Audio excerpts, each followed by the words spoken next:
Hello guys, അതെ ഒരു കാര്യം പറയാനാ, വേറെ ഒന്നല്ല. ലോൺ അടങ്ങിയ കയ്യിൽ കാശില്ല. അതായത് വ്യാഴാഴ്ചയാണ് കാലത്താണ് ലോൺ അടയേണ്ടത്. അപ്പോൾ എല്ലാവരുടെയും ചോദിച്ചു ഒരു രക്ഷയില്ല. കാരണം മുട്ടി നിൽക്കുന്ന ടൈമിൽ എൻ്റെ കണ്ണ ഗുരുവായൂരപ്പ എന്തെങ്കിലും ഒരു വഴി കാണിച്ച് തരുമെന്ന് ചോദിച്ചു. എന്ന് വെച്ച് കഴിഞ്ഞാൽ ഒരു അത്രയും ചോദിച്ചു, ആരും കിട്ടാൻ സാധ്യതയില്ലാത്ത ഒരവസ്ഥയായിരുന്നു. അവിടുന്ന് 1 മണിക്കൂറിനുള്ളിൽ എൻ്റെ ഗുരുവായൂരപ്പൻ്റെ നടക്കിൽ തന്നെ എത്തിച്ചു. എനിക്ക് എന്താ പറയുക, ചിന്തിക്കാൻ പറ്റാത്തൊരു ഓട്ടം തന്നു. പിന്നെ അതുപോലെ തന്നെ വേറെ കുറച്ച് കാര്യങ്ങളും നടക്കാൻ പറ്റാത്ത കാര്യമായിരുന്നു, അതും നടത്തി തന്നു. ഗുരുവായൂരപ്പ തന്നു. ഈ കാര്യം നിങ്ങളിൽ എത്തിക്കണമെന്ന് ഭയങ്കര ആഗ്രഹമായിരുന്നു.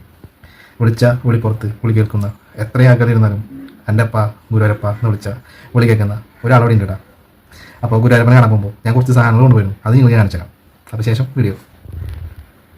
അങ്ങനെ കാര്യം ഞാൻ ഗുരുവായൂരെത്തിയിട്ട് കണ്ണനായിട്ട് ഇഷ്ടമുള്ള കദളിപ്പഴം, താമരയും ഇതൊക്കെ വാങ്ങിച്ച് ഞാൻ പിന്നെ പോരാത്തിന് ഒരു 5 മഞ്ച് വാങ്ങിച്ചിട്ടുണ്ടാകും. കണ്ണനായിട്ട് ഇഷ്ടം മധുരമാണ്. അപ്പോൾ മധുരം കൊടുക്കാനായിട്ട് കണ്ണന് ഇഷ്ടമുള്ള സാധനങ്ങളൊക്കെ വാങ്ങിച്ച് ഞാൻ നാട്ടിലേക്ക് എത്തിയിട്ടാണ്. അവിടെ വീഡിയോ എടുക്കാൻ പാടില്ലുന്നുണ്ട്. അപ്പോൾ അതുകൊണ്ട് വീഡിയോ എടുത്തില്ല.